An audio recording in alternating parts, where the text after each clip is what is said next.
Hello everyone, welcome back to my channel. Today's video will be week 6 recap. Um, this week we went 8-5-1 against the spread, and for the season that brings us to 41-27-3. Um, please like and subscribe if you like the picks or whatever. And then so I figured we'll go over the games. Some of them we'll spend more time on than others because like they were more important or more stuff happened. And also because I just wasn't able to catch every single minute of every single game. It's gonna happen. But I think I got most of the important stuff. Um, so we'll start with just a quick recap of Monday Night Football. Usually I upload these on Sundays, but I wasn't able to last night, so I figured we'll just do it today. And this way we will be able to get Monday night's game. Um, so my first thought with this game is Micah Parsons was just insane. It felt like he impacted every single passing play. Like I swear it felt like he was touching Herbert on every play. And that was definitely affecting him. Dak did fine. 21 of 30, 270 yards, touchdown. Uh, Herbert, this was Herbert's worst game I've seen him play, not only this season, but in a while. Um, I don't know if it was just his hand, but so last week he got his hand scratched up. He had to get a wrap over it, but it wasn't like his throwing hand. So I don't know what's going on there. Some of it was just miscommunication. Some of it he was just missing guys, which to see Justin Herbert like miss guys, you don't see that often.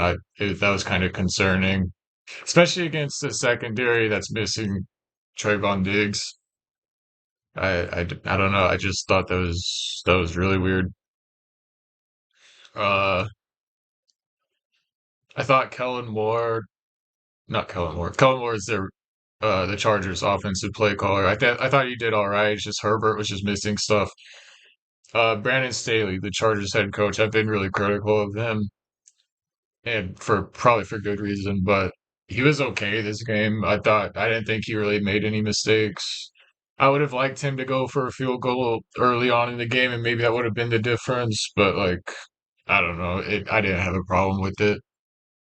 For Mike McCarthy, on the other hand, I swear it feels like I remember seeing a stat the last 2 years that Mike McCarthy and the Cowboys were the most penalized team over the season.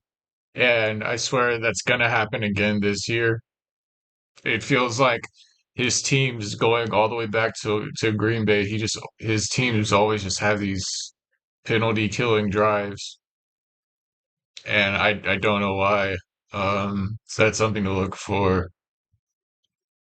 Um, and then he had some bad play calls. They ended up winning the game, but there were so many times where they would be second and long or third and long, and he would just run it up the middle for 3 yards and punt. And it was just like usually in the NFL, running up the middle on third and long is not going to get you a first down. I don't know what the logic was there, but I mean they won the game. But still, CD Lamb did really good. He's always gonna do fine, I think. My worry as an Eagles fan, he's gonna torch our slot when he comes to Philly, but we'll worry about that when that comes. But anyways, so we'll move on to Sunday's slate. We'll start with Ravens Titans. This was international game, London game. I picked the Ravens here because I read somewhere that the Ravens got there like 3 or 4 days before the Titans did. And after seeing the difference between the Jags and the Bills and how the Jags stayed longer than the Bills did, and how they look so much better. That was kind of the case with the Ravens. I mean, they also just straight up outplayed them, but so that was kind of the logic behind me taking them. Um, and yeah, the Titans held the Ravens to 1 out of 6 in the red zone, which is very good for the Ravens. They're one of the best red zone offenses right now. On four, sorry. Unfortunately, the Ravens also have a really good defense, and it didn't really matter that the Titans did that, unfortunately for them. The Titans D line is pretty solid, um, but like their secondary isn't all that, and Lamar really was exposing it. He was perfect for the first half of this game. For the Titans offense, you can really tell that you can really see that they're really missing AJ Brown right now. And I know Tennessee fans probably are like so sick of hearing that because I would be sick too. Uh, but like it's just obvious. I have no idea why they traded him. And as an Eagles fan, I'll take it, obviously. But like their offense with AJ Brown, they the way that works is they would like beat you up with Derrick Henry, and then eventually, when you finally caved and stacked the box with defenders to stop Derrick Henry, then you would have AJ Brown 1-on-1. But without him, they could just load the box and like nothing. There wouldn't be any receivers good enough to throw to on the outside. And so eventually they just stopped running Derrick Henry altogether because of that. And you could tell like they just couldn't get anything going. And it's weird because their best play came from a 60-yard run from Derrick Henry. And after that, they just stopped. I don't know. Maybe it's because they thought they had to catch up without the lead, but I thought they should have ran him more. Uh, Also Tannehill just kept taking sacks. I've been saying for a while now he's not good. If you're Tennessee, I don't know. You need to look for other options, I think. The Ravens, I think they're just like a piece away on offense. Their defense is so good, and Lamar's solid, and you're like right there. I just don't think Odell Beckham really has it that much anymore. And I'm sure Zay Flowers will be good, but he's just a rookie. And their running back got hurt like the first week of the season. So like they need like just one more piece. I wonder if they could trade for like Jerry Judy of the Broncos, given that the Broncos are probably going to sell any minute now. I don't know. I'm not really a GM. That's not really my thing. Um, and then the Titans, there's a possibility they could finish last in the AFC South, which is like, all the sports books had them finishing second, and they had like the Texans finishing last uh by like a lot. And it's looking like the Titans will finish last. Well, I don't we won't spend too much time on the Texans later because I just wasn't able to focus on it. Um, but yeah, they look good. Anyways, um,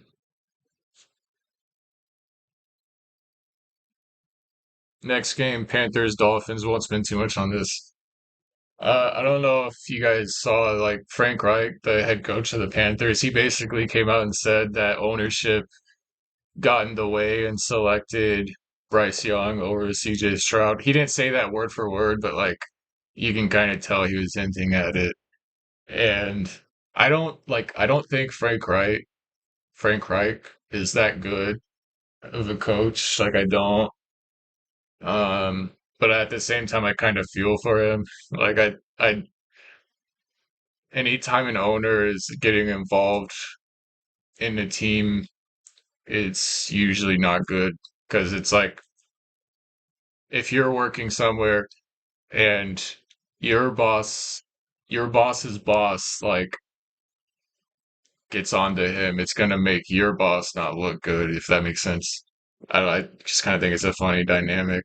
Um, this game actually started Panthers going up 14-0. Dolphins came back and put up 42. Um, I mean, I this got out of hand pretty quick. I guess it showed good resilience from the Dolphins, even though it's probably the worst team in the NFL, but in the Panthers. But yeah, I mean, good resilience from the Dolphins. Next is Saints Texans. I took the Saints here. Uh, Derek Carr is Derek Carr is so frustrating to watch. Last week, like he looks so good. Like some weeks he'll look so good, other weeks he'll just look terrible. And one play you'll see him make just like a beautiful throw, and then he'll get in the red zone and just shit his pants. Like he, I don't know. Derek Carr is frustrating. I thought like if Derek Carr was just more consistent, they probably win this game. But anyways, CJ Stroud still very good. He had his first interception here, but it didn't really matter because the guy fumbled it. But it was kind of notable, I guess, with him being the uh him breaking the record of pass attempts without an interception. Uh, the Saints are very confusing. They'll go as far as Derek Carr can. They have receivers. They have a good defense. But like I said, it's up to Derek Carr. Next is Commanders Falcons. Ritter was just awful.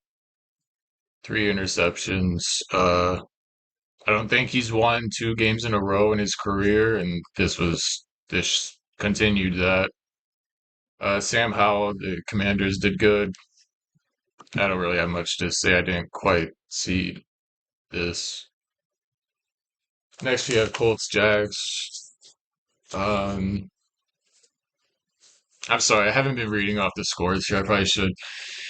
Jags 37, Colts 20. This is 10 straight that the Colts have lost in Jacksonville. That's like 10 years of them losing in Jacksonville, and the Jags have been around for 30 years. So a third of the Jags franchise existing, they have beaten the Colts in Jacksonville, which is kind of crazy. Um,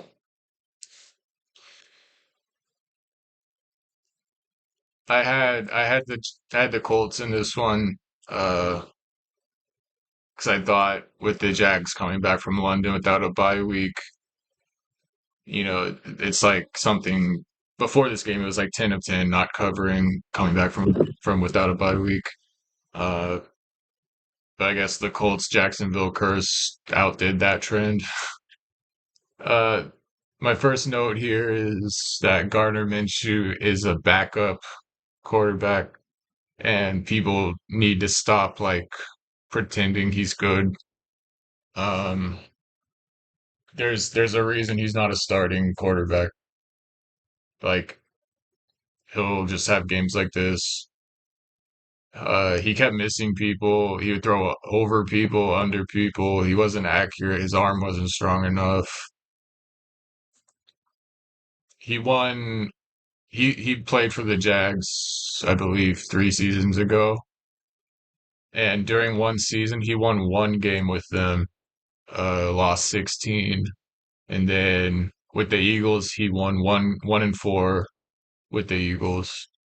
Um, and like, if you're not able to be a quarterback in Jacksonville or a backup quarterback in Jacksonville, you're probably not good. Uh, kind of thought that was something to think about.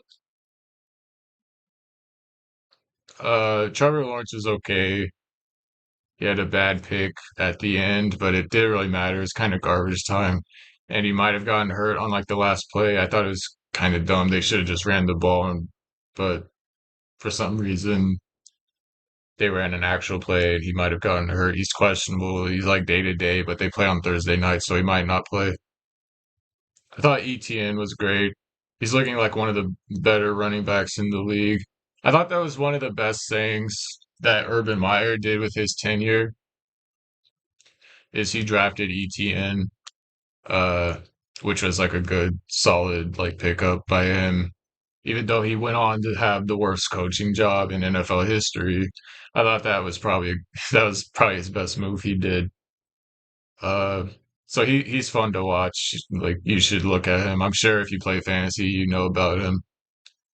Doug Peterson's offense is looking a lot better.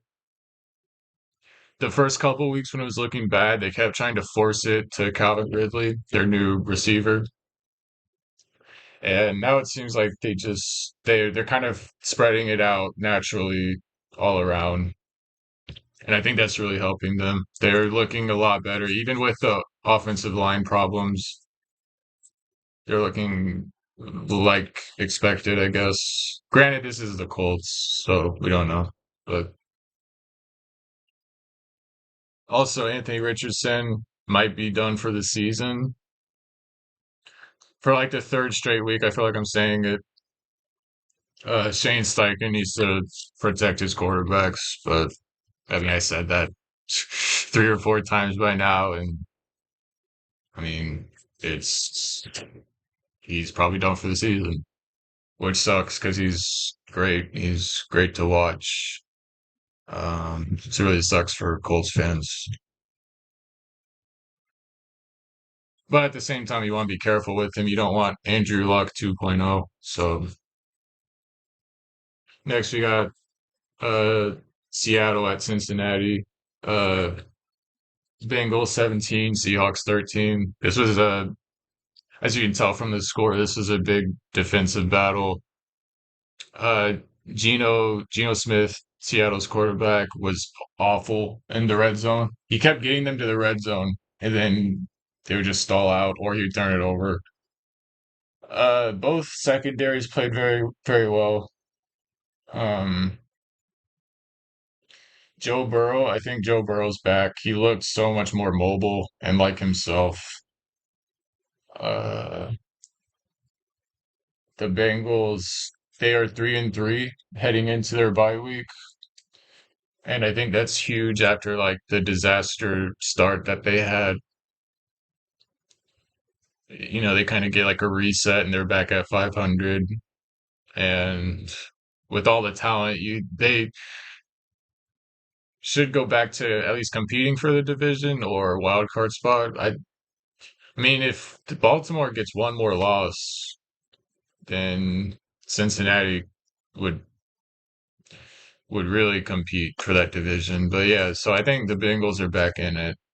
I think I'm ready to say they're back. A little note from this game: why does DK Metcalf always like shove people? Like I don't know. I think it's his roid rage. He needs to get that under control.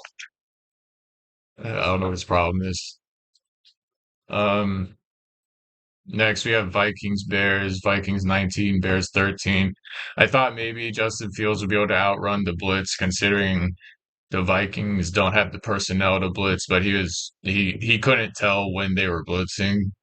I guess that's also on the coaching staff, but also like you're an NFL quarterback, dude. Figure it out. Like I don't get it. I don't know. That just made me mad. He also got injured, and their backup was totally trash. But yeah, Minnesota plays the Niners next week on Monday Night Football. That's really gonna suck for them. Um, Next you got Niners Browns. I have a lot on this game. The Browns upset the Niners, gave San Francisco their first loss of the season, 19-17. The Obviously, the number one takeaway here was the Browns defense. They did great on first down and made it second and long and third and long. And from there, they played a lot of man coverage and they made Brock Purdy force it into tighter windows, which he just couldn't do it consistently. He couldn't do it consistently. And if you watch his tape, he really likes the middle of the field. And that's a hard area to cover because, like, you can manipulate it, like Shanahan does a lot with his, best receivers and all that. Um, but what the Browns were doing, they were dropping the safeties like into the middle, so they really weren't playing with with like safeties deep. They would drop them into the middle and not really have a safety deep, which is risky, but Purdy couldn't beat it. He couldn't throw the ball that deep or into tighter windows. And granted, this isn't a bad weather game. I mean, in San Francisco, you don't get a lot of cold, windy days, rainy days. Um, and I thought something to keep an eye on, maybe not, is Brock Purdy, how he responds to a good defense in the away stadium. I feel like there's been a couple times now where he hasn't looked the same as he does at home. I know if you go back to last season, there's a game they played in Seattle where he didn't look as good. They still won the game, I think, by two scores maybe, but like you could tell he didn't look quite as good. So I think that's something to look at. It probably doesn't matter, but I don't know. The Browns defense is keeping teams under 200 yards a game, which is insane. They're the best defense in the league. If their offense could just figure it out a little bit, they would have real contending hopes. But the problem is their offense is so mid.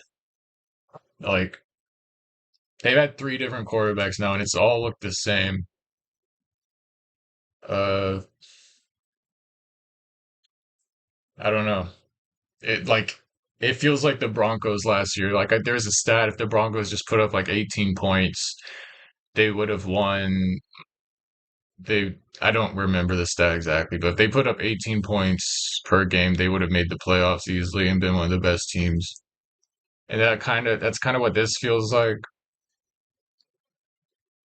I don't really know the solution to the Browns offense, but maybe it's just getting Deshaun Watson more reps and more games, more consistency. But he's injured now and he doesn't look right. Something's wrong with him. There's some injuries in this game. Debo Samuel went out. He's day to day though. He'll probably be okay. Trent Williams hurt his ankle or foot, but he stayed in the game. I think he'll be okay. The main one here is Christian McCaffrey. He went down, and it you could tell that he's the MVP of this team. People want to talk about MVPs, this, that. It's Christian McCaffrey when it comes. If you want someone from the Niners to be MVP, it's Christian McCaffrey. It became so obvious when he went down that they weren't the same team. Um, and there's really been nothing out about McCaffrey, whether he'll be back next week or not. All that said, though, Brock Purdy eventually got them in position for a game-winning field goal. Granted, there was a penalty on like a third down that did get them there, but he did get them there. So I have to give him credit there. Um, so yeah, that was a big game. We'll get to the Eagles Jets here, but I thought it was interesting how both teams missed a crucial field goal in wet, rainy, windy conditions. and both ended up losing the game. I just thought that was interesting.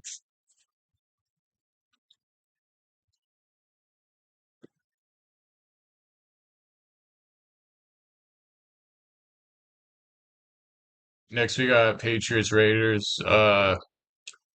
For my picks from now on, I'm done picking Mac Jones. I don't know who we saw playing quarterback his rookie year, but it is not the same person. Just awful turnovers. He took a awful safety that won the Raiders the game. And yeah, I don't have much to say here other than Mac Jones is terrible. Uh, he also, to be fair, they don't really have any receivers, and I thought that like Bill Belichick, I think he needs to step down from the GM position. There's no like there's a point in this off season, this last off season, where Bill Belichick met with DeAndre Hopkins. And I know Hopkins is a little older now, but still, like, and he like turned him down. Like they declined him. They didn't want him.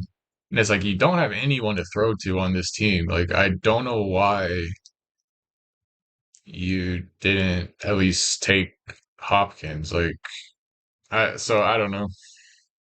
People want Bill Belichick fired. I think that's a little harsh given that he won you 6 Super Bowls. But I do think maybe he should step down from the GM position. Uh, I think that it's a real possibility that Brandon Staley of the Chargers gets fired and Bill Belichick will mutually agree with the Patriots to part ways. And then I could see him coaching Justin Herbert. I think that would be something, but I don't know. We'll see what happens. Next, we got Lions Bucks. I think the Lions are, I think they're the third best team in the NFC. I don't know if I can say they're on the level of the Niners and Eagles, but their offense looks like one of the best in the league. Given offenses are kind of down this year, and the Lions, they have a good one, and their defense is fine. Uh, their offensive line is good. With Lane Johnson out of the Eagles now, the Lions probably have the best offensive line in the league. Jared Goff is doing great. I thought him playing away from home would be tough, but it wasn't. He was fine. Um, yeah, I don't have much to say about this one because I was locked into the Eagles game. Cardinals, Rams, Rams 26, Cardinals 9. I think the Cardinals are coming back to earth here. Um, Aaron Donald pretty much just wrecked this game. I mean, Josh Dobbs was turning it over, getting sacked, all because of Aaron Donald. It's pretty crazy how good Aaron Donald is in this year. Uh, yeah, I wasn't able to catch too much of this one. And then finally we got Eagles, Jets. Jets 20, Eagles 14. The Jets defense is legit, as we all know. Uh, and their head coach, Robert Saleh, said they embarrass quarterbacks. And I wish I could like take offense or something to that, given like that they embarrassed my quarterback. But it's true. They do. Mahomes had his worst game. Josh Allen had his worst game. Jalen Hurts had his worst game, all against this defense. Um, I've kind of thought for a while now that the only team that can beat the Eagles is themselves, and they did it. Uh, two two pretty fluky turnovers, 2 interceptions that one was tipped out of his arms, and then the other hit Goddard, and then the ball bounced off of him into another receiver. That was an interception. That one was just brutal. And then The third interception was just unforgivable. It was the worst play I've seen Jalen Hurts make ever. Usually, you don't think Jalen Hurts will lose you a game, but he lost you this game. Um, this all started when Lane Johnson went down and he was ruled out for the game. And from that moment on, Jalen got pressured what felt like every single play. And when he's pressured, he is not a good quarterback.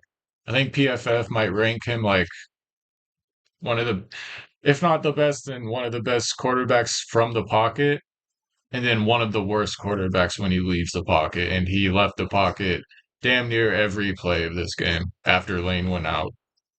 There's a bad Devonta drop that probably would have been a touchdown, which led to the next play being a sack and killed the drive. They might win the game if Devonta catches that ball. The Eagles defense did fine.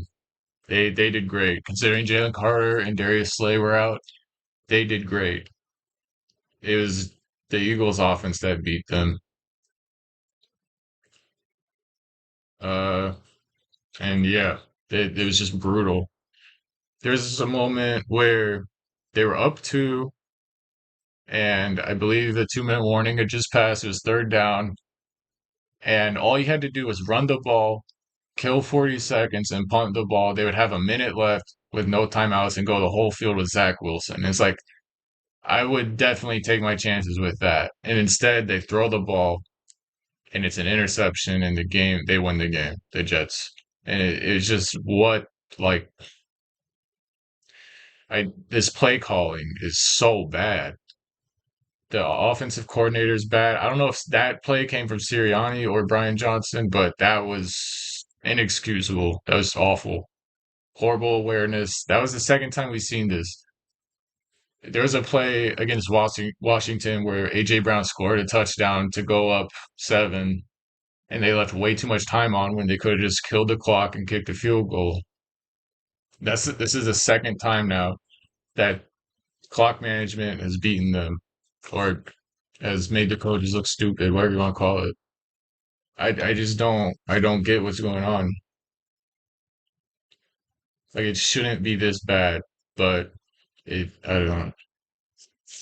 I don't know. My last note of this game is imagine Rodgers with this team. We were all kind of talking about them during the offseason. If Rodgers had this team and this defense, they would be the Super Bowl favorites. They'd probably win the whole thing. I mean, this team is insanely good. Garrett Wilson, Brees Hall. I mean, the only thing that's stopping them is Zach Wilson. It like if Aaron Rodgers could somehow if they can get in the playoffs and Aaron Rodgers heals up with his ACL, I mean ACL, his Achilles, like look out, like that could be a legit possibility, which is I think that'd be really cool. But yeah, good win for the Jets. That horrible, like awful loss for the Eagles. I don't even know, like I don't even know if they'll bounce back, like because now I'm questioning the coaches and everything, like so I don't know. Finally, Giants Bills. Giants were robbed in this one. We all saw the no call at the end. The Bills, it might be coming back from London that they just look. Oh, so I'll give them a little pass here, but they just look so inconsistent. One week they look great, one week they look bad. And yeah,